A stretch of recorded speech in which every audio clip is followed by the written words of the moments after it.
in which relationships are central to any kind of story. And in dramatising that story, Plater employed a fundamental principle of jazz: improvisation.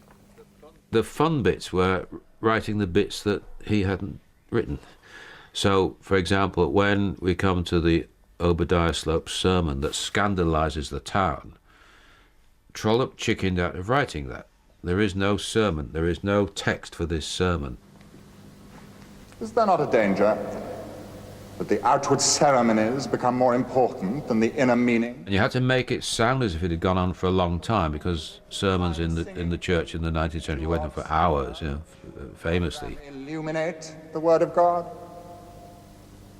I do not make dogmatic statements, but simply, and with great humility, put the question: are we in danger of losing sight of the truth?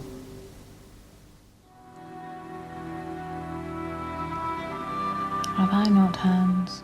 In his next adaptation, Fortunes of War, Plater stripped back the traditional wordiness of the literary adaptation to produce something much sparer. And he caught perfectly the emotional distance separating Olivia Manning's two main characters as they strived to make their marriage work. Good night, sweet prince.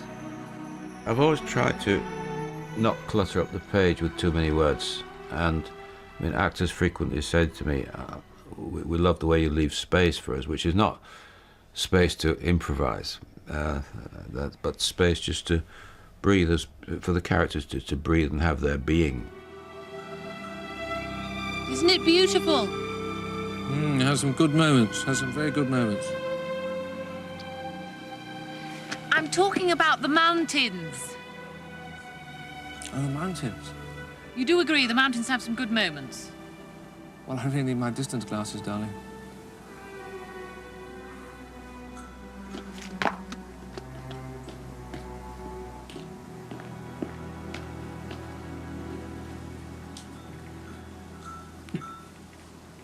Can you see me without your distance glasses? Of course I can. Actress Emma Thompson spoke at the time of her appreciation of what Plater had achieved. If you think of the whole thing as an iceberg, and the top of it is what you finally see, we're the ones who get a chance to come along, dance around on the tip of the iceberg, getting noticed. And all the work has actually been done before, and it's mammoth. And therefore, I mean, to Alan, one is wholly indebted, because the scripts were so spare, and they were an absolute joy to play. You'll never leave me again, will you? Don't know. Can't promise.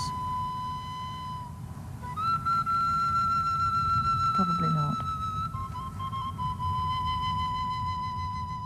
I am rarely heavy on plot. It's not a thing that actually interests me that much. I'm more interested in people being than people doing. Typical of this approach was Plater's drama The Crystal Spirit, about writer George Orwell's retreat to the Scottish island Jura to write 1984. Towards the end, Orwell is left with his son in a car. Shall we have lessons or stories? Stories. Lessons first. You have to earn your stories. Arithmetic. Add 2 and 2. 4. Again? 4. Good. That's the hardest lesson there is. 2 and 2 equals 4. There are people who will tell you the answer's 5. Usually they're called governments. The words that Plater puts into Orwell's mouth, they're clearly pretty accurate, I think, about what Orwell felt, which was that the individual's responsibility is to stand up against the state. I mean, after all, that's pretty much what he's saying in 1984. It's pretty much what he's saying in Animal Farm. And Plater gets it quite nicely into a sort of really neat set of sentences to a young boy. But at the same time, I think also that Plater's talking about himself. I mean, I think he's pretty clearly talking about the writer's need to do what an individual has to do.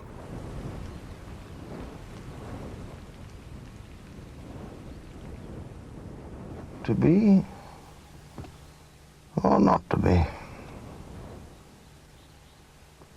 Greatest line ever written. Within this speech, he's telling him the meaning of life, really. And he says, to be or not to be, the greatest line ever written. 5 two-letter words and 1 three-letter word. That would appeal. I said to Alan once, did you invent that? He said, I think I must have heard it somewhere. I think he invented it. I think he was the one who realized just how simple that line was and put it in a play.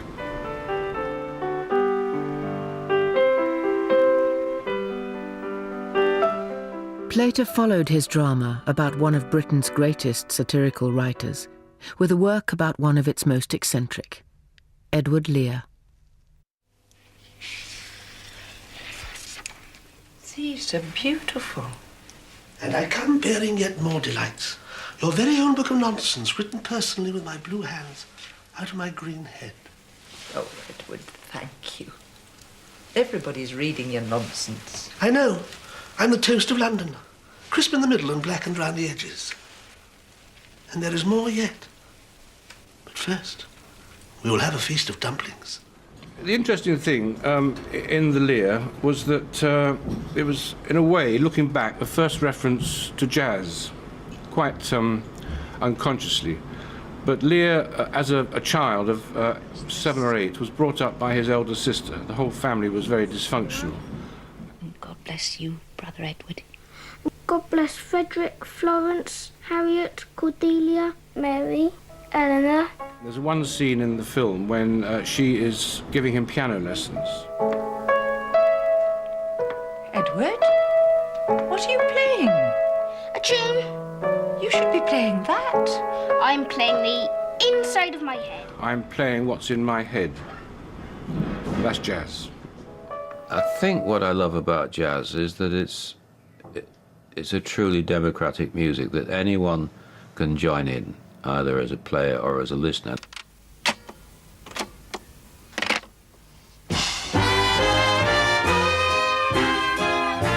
Plater's most widely known work is the Beiderbecke tapes, the second of a trilogy. It was a gentle satire on the popular vogue for thrillers about the secret state. Jazz is a crucial element, as the title indicates. Bix Beiderbecke was the first great white jazz musician. He was born in 1903. And his playing sounds like the joy of living. That's what it feels like. Two teachers, Trevor and Jill, receive a spoof tape that purports to reveal a plan to turn the Yorkshire Dales into a nuclear waste dumping ground. It's not Bix playing. It isn't music at all. It's men talking. Men talking? I think I prefer jazz. What are they talking about? It sounds like dumping nuclear waste.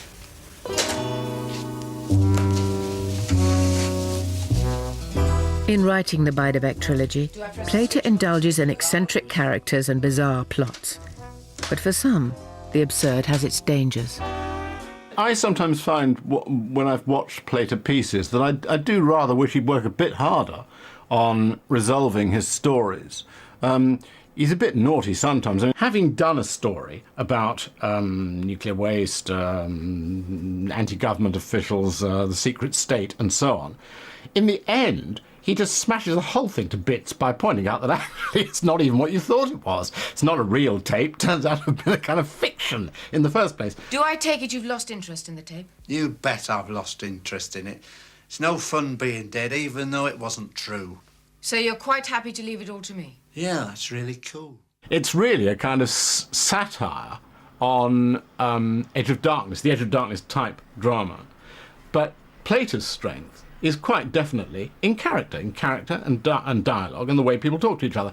The strength of the Beiderbecke tape series, to stick to that as an example, is the central couple, played by James Bolam and Barbara Flynn, who are tremendous characters, very, very strong, very powerful. And they are what the drama is about, not nuclear waste tapes. I want to know who was supposed to have that tape.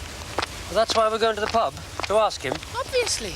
I want to know everything that's going on. I want to know why we're walking. Why can't we use the van? Because we don't drink and drive, do we? Of course we don't. The things that happen are totally absurd.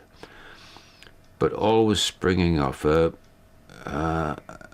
heart that I think is truthful. So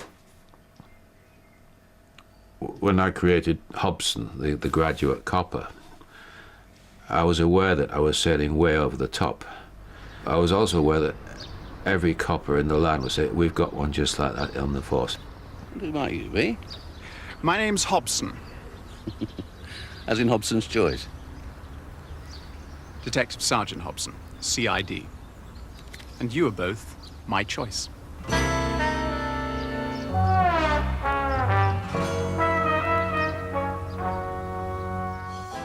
I've run out of the times I've met teachers who've said to me, our school is just like the school in Beiderbecke. Because you take elements that you could actually find if you went into a real school or into a real police station, and then you assemble them into a bigger picture which you wouldn't find. What shall we do next? We should run down the hill in slow motion. Okay. The way Plater exaggerates the everyday in his work owes more than a little to his love of jazz. For him, jazz represents freedom and irreverence for rules. Outside of the beauty of the music of jazz, jazz is anarchic and surreal. I think that's a great contribution that he brings to his work. Tea? The music was a character. People, I think, were waiting to see what would happen next, musically as well as dramatically. And it did become a crucial element, and I think not too many people write this way. In this episode, a possibly sinister stranger suddenly becomes welcome, all because of his musical tastes. You like Bix Beiderbecke? Oh, Bix. Cool. You bet. Shakespeare is often quoted in this debate, as in all debates, I suppose, holding up a mirror to nature. Yeah, we hold up a mirror to nature, but it's a distorting mirror. It's a mirror that distorts according to whatever your view of the world is, and my mirror distorts in this particular way, which comes out, I hope, funny and quirky, and celebrating the eccentricities and the harmless madnesses of people and of institutions. So my work never forgets the pain, it never forgets the sense of loss, the loss of innocence, the melancholy, but in the end chooses to look the other way. In Mysterioso, Plater's adaptation of his own novel, Rachel finds herself facing all sorts of identity questions following her mother's death. Plater ties up identity with music. The piano piece of the title is the key to Rachel's quest to find her real father and herself. Discovering a jazz club called Mysterioso, the audience know they're close to the pivotal scene where Rachel will confront her father with the fact she is his daughter. I'm told I don't owe you money, and yet you want to see me. Why? The room's already double glazed. I think you knew my mother. She was at Leeds University. Her name was Anne Jackson. This is an example of really, really good actors and how they behave. I'd written a speech for Jack to speak at that point. And I can't remember how it worked exactly, but he said, but if so-and-so said, then you must be... And then he went into a little semi-improvisation of references and phrases about this being his daughter. And he said to me, and he said to John Glennis, I don't need these words. I can do this without words. I can do it on the look. The audience are well ahead of the characters here. Alan knows that. I know that.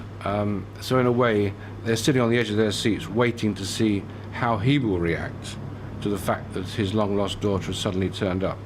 Jack knows that, and so he plays that scene with lots and lots of